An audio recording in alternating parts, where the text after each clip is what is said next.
হযরত মাওলানা কামরুল ইসলাম সাহেব এখন আপনাদের মাঝে কোরআন এবং হাদিস থেকে বক্তব্য রাখবেন।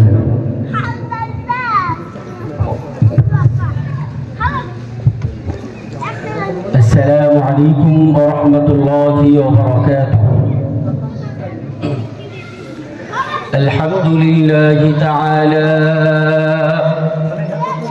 الحمد لوليه والصلاة على نبيه والوزن والعدل والفضل والنظم والعدل بالجزم بوحدته بكبريائه بسلطان وبإعلان وبإتقان وبإيمان وبيان في فرقان وحده لا شريك له وحده بوحدة موحدا بوحدة موحدا بوحده وحيدا واحدا بلا مدد وجدد ونصف ووصف في الكمال لا شريك له ولا نذير له ولا مثل له ولا مثال له ولا وزير له ولا مقارم له ولا مكاظم له ولا مناظر له ولا جلد بلد ولد جسد رسو وجزو ونزو عزم له ولا جذب وصف عيب كاب بيت خصم له ولا مقارم له ولا مكاظم له ولا مناظر له ونشهد أن لا إله إلا الله وحده لا شريك له ونشهد أن سيدنا وسندنا وحبيبنا وشفيعنا ومعصومنا ومقصومنا وأولانا ومولانا محمدا عبده ورسوله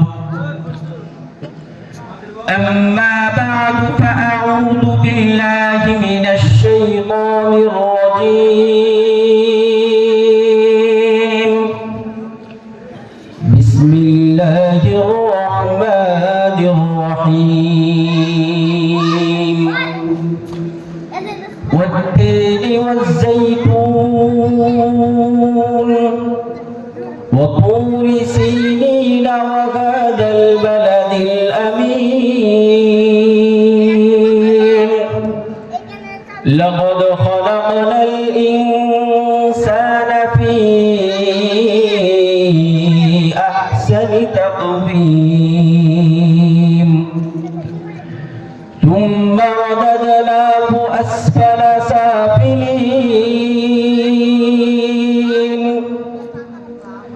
إلا الذين آمنوا وعملوا الصالحات فلهم أجر غير ممنون فما يكذبك بعد بالدين أليس الله بأحكم الحاكمين صدق الله العظيم بلغ العلا بكماله كشف الدجى بجماله حسنت جميع خصاله صلوا عليه وآله اللهم صل على محمد وعلى آل محمد كما صليت على إبراهيم وعلى آل إبراهيم إنك حميد مجيد اللهم بارك على محمد وعلى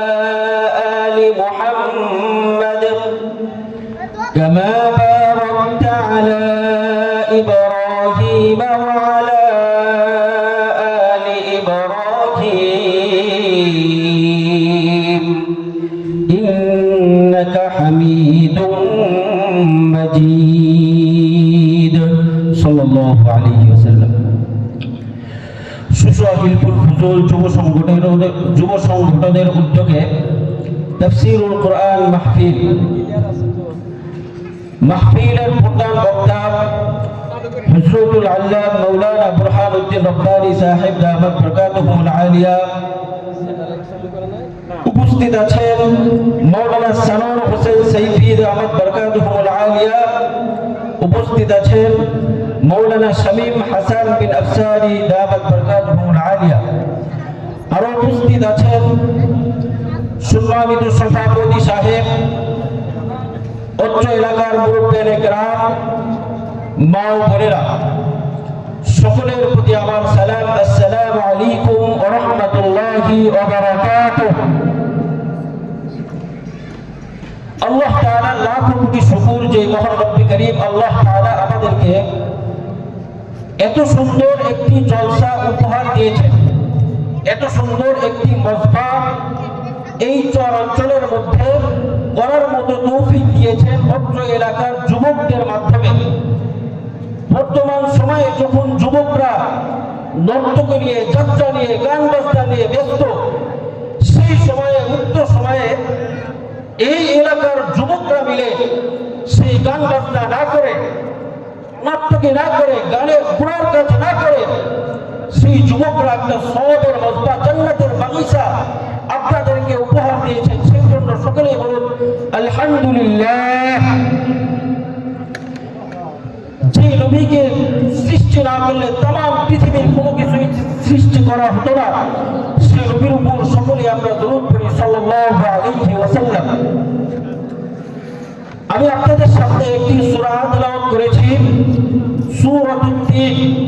আল্লাহ চাহে তো এই সূরার উপর কিঞ্চিত আলোকপাত করার প্রয়াস চালাবো ইনশাআল্লাহ। এই সূরাটির সাথে আপনারা সকলেই পরিচিত, হয়তোবা আপনাদের অনেকের এই সূরাটি মুখস্থ আছে, অথবা এই সূরাটি আপনারা মসজিদের মধ্যে নামাজের মধ্যে শুইরা অভ্যস্ত। এশারের নামাজের মধ্যে, মাগরিবের নামাজের মধ্যে ইমাম সাহেবরা এই সূরাটা পড়ে থাকেন, সূরাতুত তিন, ওয়াত-তিনি ওয়াজ-যাইতুন ওয়া তুরি সিনিন।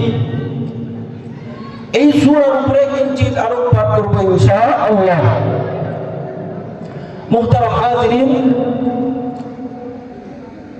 সূরাতুত তিনের মধ্যে আল্লাহ তাআলা চারটি বিষয়ের উপর কসম খেয়েছেন।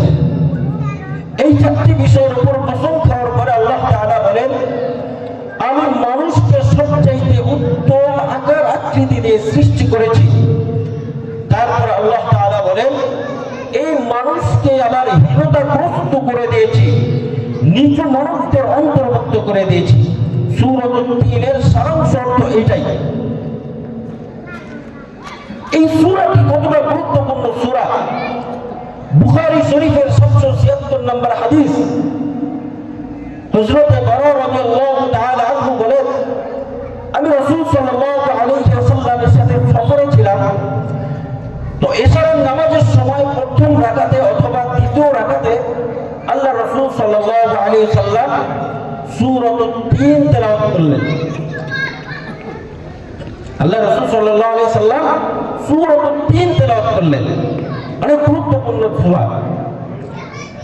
তো আল্লাহ তাআলা বলেন, ওয়াত-তিনি ওয়াজ-যাইতুন, আল্লাহ তাআলা তিনের শপথ করেছেন। তিন হলো কালো জাতীয় এক ধরনের একটা মিষ্টি ফল, অনেক মিষ্টি। ওয়াজ-যাইতুন, যাইতুনের যে তেলটা দেখি, এই যাইতুনের শপথ করেছেন আল্লাহ তাআলা। আর এই তিন আর যাইতুন দ্বারা আল্লাহ তাআলার উদ্দেশ্য হলো, এই তিন ফল এবং যাইতুনটা আবাদ হয়, বেশি চাষ হয় ফিলিস্তিনে এবং শামে। আল্লাহ তাআলা এই তিন আর যাইতুন দ্বারা উদ্দেশ্য করেছেন ফিলিস্তিন এবং শাম। আর এই ফিলিস্তিন এবং শাম দ্বারা আল্লাহ তাআলা উদ্দেশ্য করেছেন হযরত ঈসা আলাইহিস সালাতু ওয়াস সালাম। আর হযরত ঈসা আলাইহিস সালাতু ওয়াস সালাম দ্বারা উদ্দেশ্য হলো ইনজিল কিতাব। আল্লাহ তাআলা বলেন, ওয়াত-তিন ওয়াজ-যাইতুন, তিনের কসম, যাইতুনের কসম, তার মানে ইনজিল কিতাবের কসম। ওয়া তুরি সিনিন, আল্লাহ তাআলা বলেন ওতুরি সিনিন, পাহাড়ের শপথ, কোন পাহাড়ের শপথ? যে পাহাড়ের মধ্যে হযরত মূসা আলাইহিস সালাতু ওয়াস সালাম আল্লাহ তাআলার সাথে কথা বলতেন, যে পাহাড়ে গিয়ে, ওই পাহাড়ের শপথ। আল্লাহ বলতেছেন ওই পাহাড়ের শপথ। এই পাহাড় দ্বারা আল্লাহ তাআলার উদ্দেশ্য হলো হযরত মূসা আলাইহিস সালাতু ওয়াস সালাম। আর হযরত মূসা আলাইহিস সালাতু ওয়াস সালাম দ্বারা আল্লাহ তাআলার উদ্দেশ্য হলো তাওরাত কিতাব। তার মানে কেমন যেন বোঝা গেল, আল্লাহ তাআলা বলতেছেন তাওরাত কিতাবের কসম, ওয়াহাদাল বালাদিল আমিন। পরবর্তী আয়াতের মধ্যে আল্লাহ তাআলা বলেন পবিত্র শহরের কসম। এই পবিত্র শহর কোন শহর? পবিত্র শহর দ্বারা আল্লাহ তাআলা উদ্দেশ্য দিয়েছেন মক্কা নগরী, যে নগরীতে, যেই ভূমিতে আমার আপনার রাসূল হযরত মুহাম্মদ আহমদ মুস্তাফা সাল্লাল্লাহু আলাইহি সাল্লাম জন্মগ্রহণ করেছেন। আল্লাহ তাআলা সেই পবিত্র শহরের কসম করে বলেন, সেই পবিত্র শহরের কসম। এই রাসূলের কসম দ্বারা বলতে এই পবিত্র কুরআনুল কারীমের কসম। তার মানে আল্লাহ তাআলা তিনের কসম, জৈতুনের কসম, সিরিনের কসম, পবিত্র শহরের কসম করে বলেন ও বান্দা। পরে আয়াতের মধ্যে আল্লাহ তাআলা বলেন লাকাদ খালাকনাল ইনসানা ফি আহসানি তাকওয়িম। বান্দা, আমি তোমাকে সবচাইতে উৎকৃষ্ট আকার আকৃতি দিয়া দুনিয়ার মধ্যে পাঠাইছি। আল্লাহ তাআলা আমাদেরকে সবচাইতে সুন্দর আকার আকৃতি দিয়া দুনিয়ার মধ্যে পাঠাইছেন। وجعل لكم السمع والابصار والافئده। দেখেন আল্লাহ তাআলা আমাদেরকে শ্রবণ শক্তি দিয়েছেন, দৃষ্টি শক্তি দিয়েছেন, অধারণ শক্তি দিয়েছেন।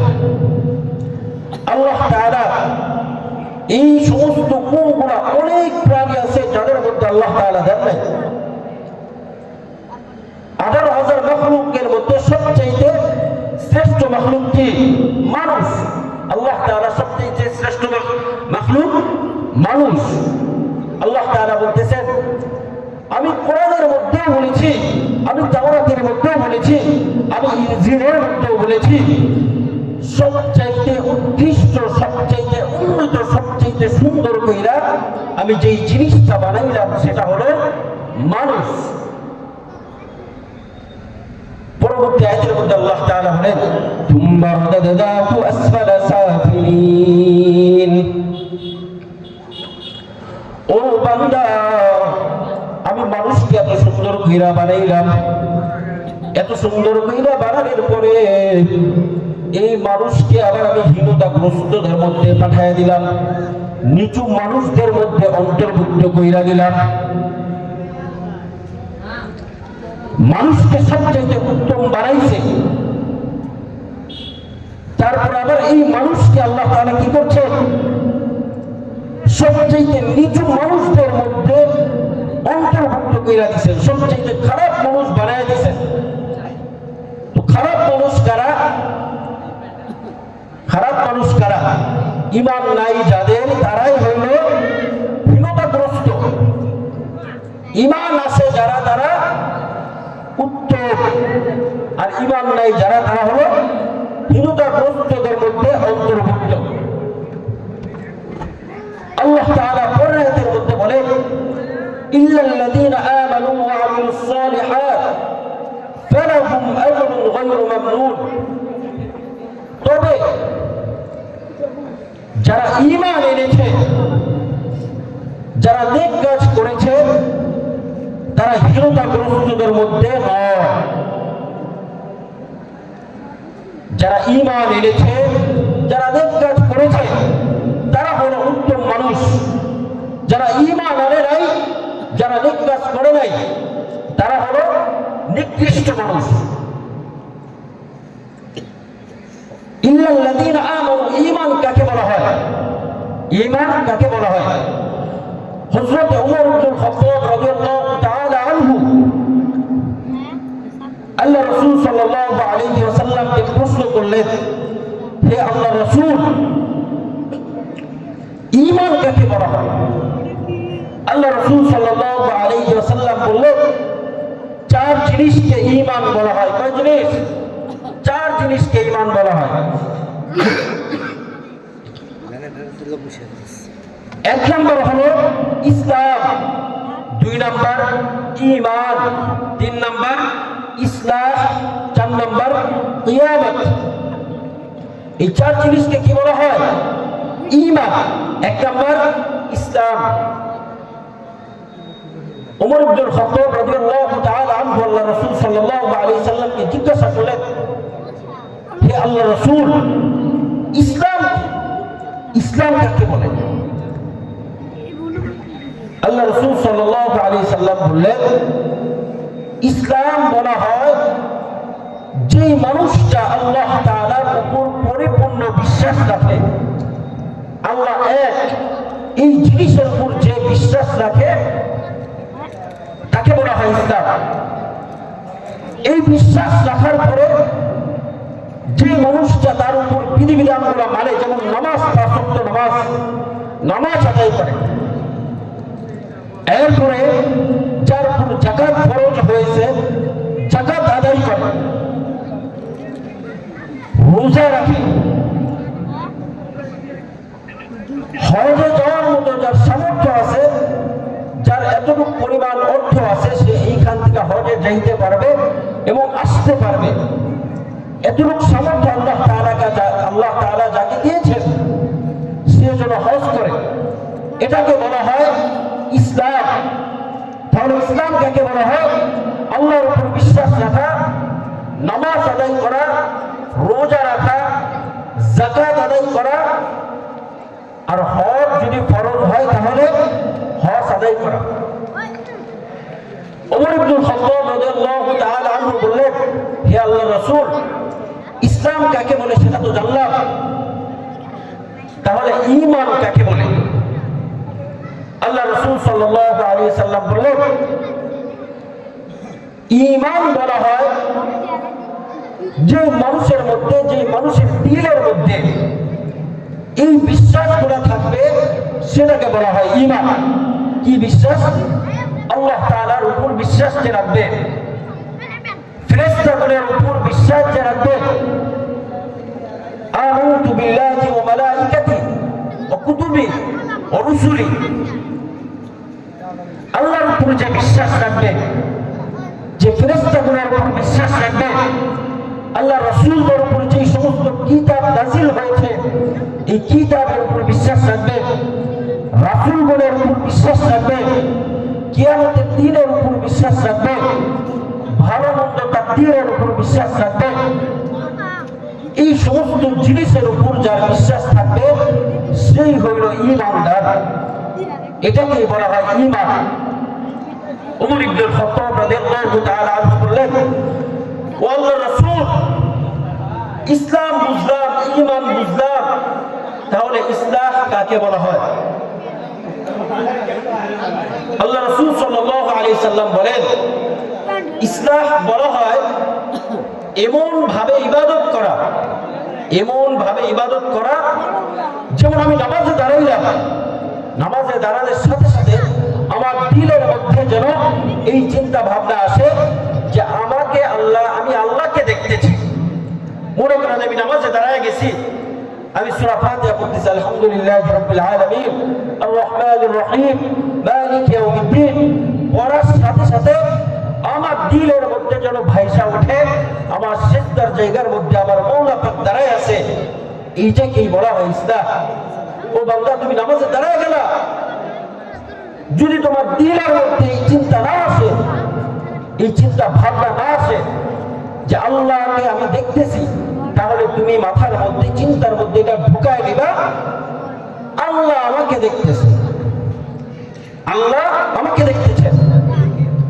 আল্লাহকে আমরা না দেখলেও আল্লাহ আমাদেরকে দেখে না? আল্লাহ আমাদেরকে দেখে।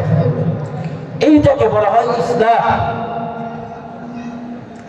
ওমর ইবনুল খাত্তাব রাদিয়াল্লাহু তাআলা আনহু জিজ্ঞাসা করলেন, ও আল্লাহর রাসূল, ইসলাম বুঝলাম, ঈমান বুঝলাম, ইসলাহ বুঝলাম, তাহলে কিয়ামত কাকে বলেন? আল্লাহ রাসূল সাল্লাল্লাহু আলাইহি ওয়াসাল্লাম বলেন, কিয়ামত এমন একটা জিনিস যেটা তুমিও জানো না আমিও জানি না।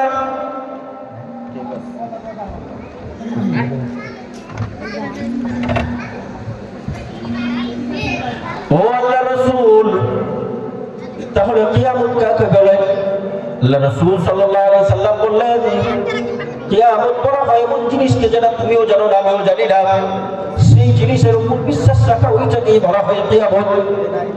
পরবর্তী আয়াতের মধ্যে আল্লাহ তাআলা বলেন ওয়াবিলুস সালিহাত, এবং যারা নেক কাজ করে তারা বিরক্ত মানুষের মধ্যে অন্তর্ভুক্ত নয়।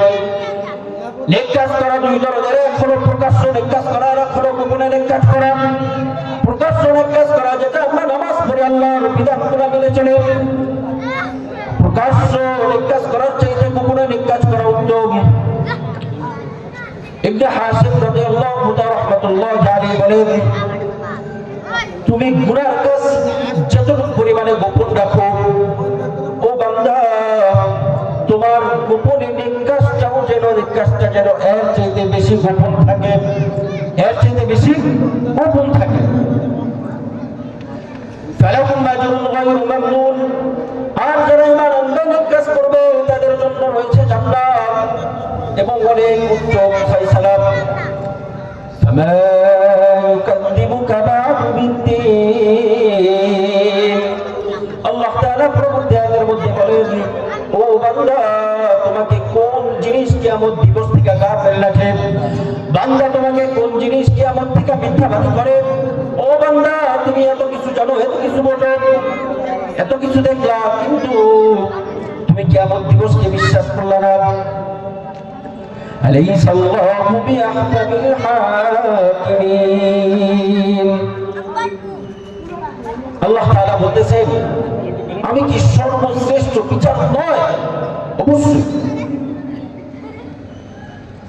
তো এই সূরাতুল তিনের অর্থ দ্বারা আমরা কি বুঝলাম? আল্লাহ তাআলা তিনের কসম খেয়েছেন, জৈতুনের কসম করেছেন, সিরিন ও তুরি সিরিন পাহাড়ের কসম করেছেন, ওয়াহাদাল বালাদিল আমিন পবিত্র ভূমি মক্কা নগরীর কসম করে আল্লাহ তাআলা বলেছেন, বলতেছেন আমি মানুষকে সবচেয়ে উত্তম আকৃতি দিয়ে বানিয়েছি। তুম্মা রাদাদনাহু আসফালা সাফিলিন, অতঃপর আল্লাহ তাআলা বলেন এই মানুষকে আমি আবার হীনতাগ্রস্ত করে দিয়েছি। দেখেন আমরা দুনিয়ায় সবাই সুন্দর আকৃতি নিয়ে দুনিয়ার মধ্যে আসছি, আসার পরে আমরা অনেকেই কাফের বেঈমান হয়ে যাচ্ছি, তাই না? ঈমান হারা হয়ে যাচ্ছে, অনেকে হয়ে যাচ্ছে না? আজকে দেখেন বাংলাদেশে যে একটা প্রেক্ষাপট চলতেছে, আবুল বাউল ফাউল সরকার, উনি কিন্তু মুসলমান ছিল, কিন্তু ওনার কয়েকটা কথার কারণে উনি কাফের হয়ে গিয়েছেন, ঈমান থেকে দূরে চলে গিয়েছেন। ওনার কথা হলো আল্লাহর কথার কোনো আগামাথা নাই। নাউজুবিল্লাহ, সকলে বলি নাউজুবিল্লাহ। ওনার কথা কি আল্লাহর কথার কোনো আগামাথা নাই। এই দেখেন এই মানুষ থেকে আল্লাহ তাআলা হীনতাগ্রস্ত করে দিয়েছেন। এই লোকটা আমার আল্লাহকে নিয়ে কথা বলেছেন, কিন্তু দেখেন আজকে আমার আপনার দিলের মধ্যে এক বিন্দু পরিমাণ কোনো কষ্ট নাই, কোনো দুঃখ নাই। ও বাজার, আজকে আমার বাবাকে নিয়ে একটা কথা বললেন, আমার মাকে নিয়ে কেউ একটা কথা বললেন, আমার ভাইকে নিয়ে কেউ একটা কথা বললেন, ওই গোষ্ঠী সহ ওই পাড়া সহ আমরা কি করে নেই? একদম দিয়া ফেলাই, নাই করে ফেলাই। কিন্তু আমার আল্লাহকে নিয়ে কথা বলছে, কিন্তু আমাদের দিলের মধ্যে বিন্দু পরিমাণ কষ্ট নাই। আল্লাহ রাসূলকে নিয়ে কথা বললে, আল্লাহকে নিয়ে কথা বললে আমার দিলের মধ্যে সবচেয়ে বেশি কষ্ট থাকতে হবে। আমরা 24-এ গণঅভ্যুত্থানে দেশের জন্য এই দেশ থেকে সরকার দাঁড়িয়েছি, যে ইসলাম নিয়ে কথা বলেছিলেন তাকে আমরা দেশ থেকে দাঁড়িয়েছি, আমরা রক্ত দিয়েছি। আমার আল্লাহকে নিয়ে যে কথা বলবে তার জন্য রক্ত নয়, জীবন দিতে প্রস্তুত আছি। বর্তমান প্রশাসনকে বলে দিতে চাই, সরকারকে আপনারা গ্রেফতার করেছেন, কিন্তু তাকে ফাঁসির রায় দেন নাই। আমাদের স্পষ্ট ভাষায় বলে দিতে চাই, তাকে যদি ফাঁসির রায় না দেওয়া হয় তাহলে আমরা জীবন ত্যাগ করতে রাজি আছি। জীবনের ঠিক কিনা? আল্লাহ তাআলা আমাদের সকলকে এই সূরার উপর আমল করার তৌফিক দান করুন। অল্প কিছু কথা বললাম, আসলে আমি প্রফেশনাল বক্তাও না, কথা বলার অভ্যাস নাই, তারপরেও কিছু কথা বললাম। কেউ মনে কষ্ট পাওয়া থাকলে মাফ করে দিবেন। ওয়া আখিরু দাওয়ানা আলহামদুলিল্লাহি রাব্বিল আলামিন। আসসালামু আলাইকুম ওয়া রাহমাতুল্লাহি ওয়া বারাকাতুহু।